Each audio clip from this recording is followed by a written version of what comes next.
പലപ്പോഴും തോട്ടത്തിൻ്റെ പാട്ടക്കൂലി വാങ്ങുവാനായിട്ട് ദൈവം തൻ്റെ ഭൃത്യന്മാരെയാണ് അയക്കുന്നതെന്ന സത്യം നമുക്ക് തിരിച്ചറിയാനായിട്ട് സാധിക്കുന്നില്ല, നമ്മൾ മനസ്സിലാക്കുന്നില്ല.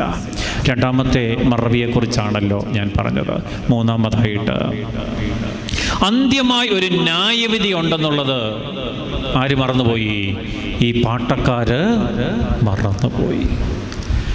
അന്ത്യമായിട്ടൊരു ന്യായവിധി അതിവിടെ ഇരിക്കുന്ന നിങ്ങൾക്കുമുണ്ട്, എനിക്കുമുണ്ട്, ഇവിടെ ഈ ശബ്ദപരിധിക്ക് നിന്ന് തന്നെ കേൾക്കുന്നവർക്കുമുണ്ട്, കേൾക്കാത്തവർക്കുമുണ്ട്.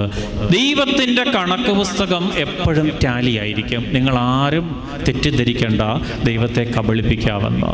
ദൈവത്തിൻ്റെ കണക്ക് പുസ്തകം കൃത്യമായും ടാലിയായിരിക്കും.